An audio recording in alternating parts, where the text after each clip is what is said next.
Romania blasted another rogue drone out of the sky, marking the third airspace breach in just 72 hours. With suspected Russian drones pushing deeper toward NATO territory, Bucharest has shifted from warnings to direct action. A Romanian F-16 raced into the skies and destroyed the intruding drone before it could penetrate further inland. 3 incursions in 3 days have put Romania on high alert, with NATO's eastern frontier facing growing pressure. Romania shot down a drone after it violated the country's airspace, President Nicușor Dan confirmed. The July 26 incident marked the third drone interception in 3 days near Romania's border with Ukraine. A Romanian Air Force F-16 fighter jet destroyed the unmanned aircraft over territorial waters in the Danube Delta region. President Nicușor Dan said the drone was intercepted near the Sulina, Chilia sector after entering Romanian airspace.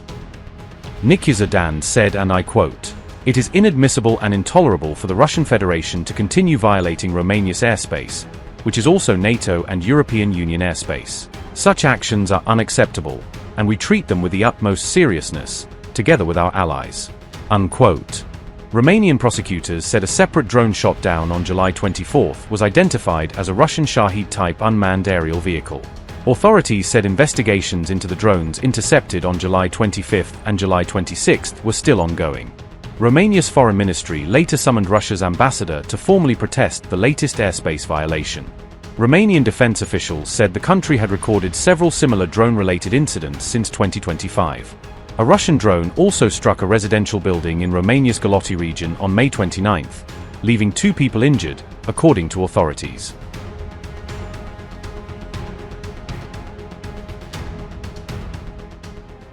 The ongoing Russia-Ukraine war appeared to be spilling ever closer to NATO's own borders, according to multiple fresh reports from the region.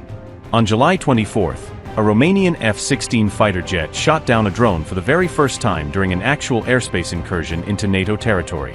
Romania's defense ministry confirmed that the drone was ultimately downed near the town of Padina, located within Buzău County. Romanian radars had first detected the incoming aircraft roughly 20 kilometers off the Black Sea coast before it crossed into national airspace. Fragments from the destroyed drone ultimately landed in a nearby wheat field, fortunately without causing any casualties or significant damage. According to Reuters, Romania scrambled a total of 2 F-16 fighter jets alongside 2 Italian Eurofighter Typhoons in response to the incursion. Today's successful action was the result of cooperation between the Romanian Air Force and the Italian Air Forces deployed in Romania for the enhanced air policing mission.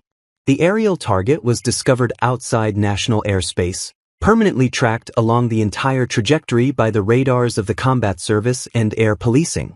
Also, from the entry into national airspace, it was constantly accompanied by aircraft from the combat service, on the first part of the trajectory by Italian Eurofighter jets and on the last part of the trajectory by Romanian F-16 jets. The decision to engage was taken in due time. On the target's trajectory, the consequences were permanently managed and the optimal moment was chosen to shoot it down. Visually, the pilots reported to us at the time that it was a Shahed type, or Garin, 2 as you would classify it. I repeat, when we have all the technical details, we will give you the answers to this question. To speculate whether it was carrying explosives or not is also very difficult. From military experience, I can tell you that as it was not a research or surveillance drone of a Gerber type, in the vast majority of situations this type of drone carried explosive loads on board. Notably, Romania has already reported multiple similar airspace breaches ever since the Ukraine war first began, though this marked its first actual shootdown. This incident unfolded on the same day that Russia and Ukraine were already trading major strikes against each other on Friday, July 24.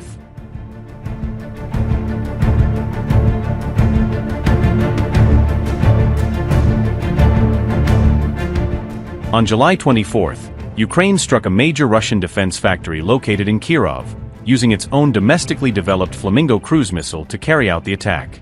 According to the Kyiv Independent, Kirov lies approximately 1,200 kilometers away from Ukrainian-controlled territory, underscoring just how far the strike actually reached. Reports confirmed that this particular strike specifically targeted the Avatech military production facility located within the city. Kirov's regional governor, Alexander Sokolov, confirmed that 6 factory workers were killed as a direct result of this attack. Sokolov added that another 26 people were injured in the strike before emergency crews managed to bring the resulting fire under control. The Kyiv Independent reported that this targeted factory actually belongs to Almazanty, one of Russia's largest and most significant defense manufacturing giants. Avitek is known for manufacturing air defense missiles alongside critical parts used in Russian aircraft and various broader missile systems. This same facility also builds launchers specifically used for Russia's Iskander, Yars, and Topol missile systems, making it a genuinely high-value strategic target.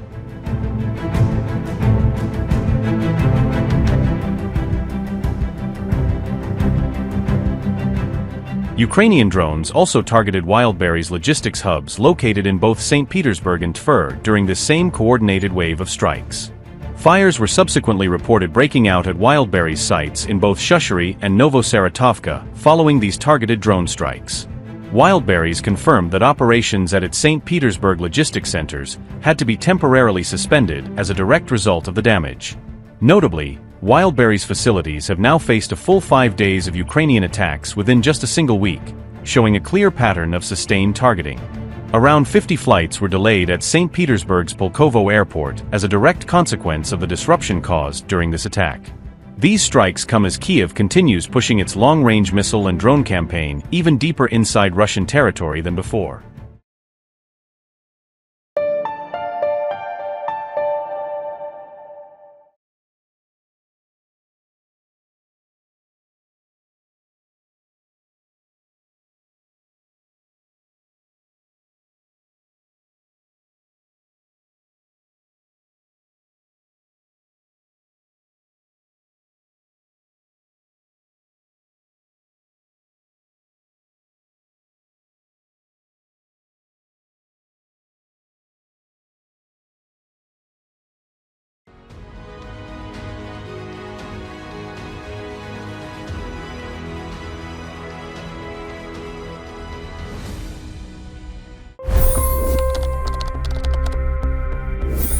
$25 crore गरीब गरीबी को परास्त करके बाहर निकले। For the good of our nation, let's work together and let's truly make America great again. The fastest news breaks. Requested PM saying that look, you'll have to speak to Putin and to Zelensky. The biggest news makers. The relationship with India is probably the most important bilateral relationship the U.S. will have for the rest of this century. The capital delivered quite an election result today. Expert analysis. The million-dollar question today is how to stop this dance of death. Ground reports. I'm standing at the crossroad of the Kumbh Mela. Behind me are more than 100 entry ghats. Long-form interviews. Exclusionary politics is reflected in Manipur case as well. You don't bother because this is a small state. Have you ever wondered what happens when a banking dynasty meets tides of world history, intrigue, and a dash of myth? Why exactly did the US topple the Sheikh Hasina government? HT videos. We don't just break news, we break it down.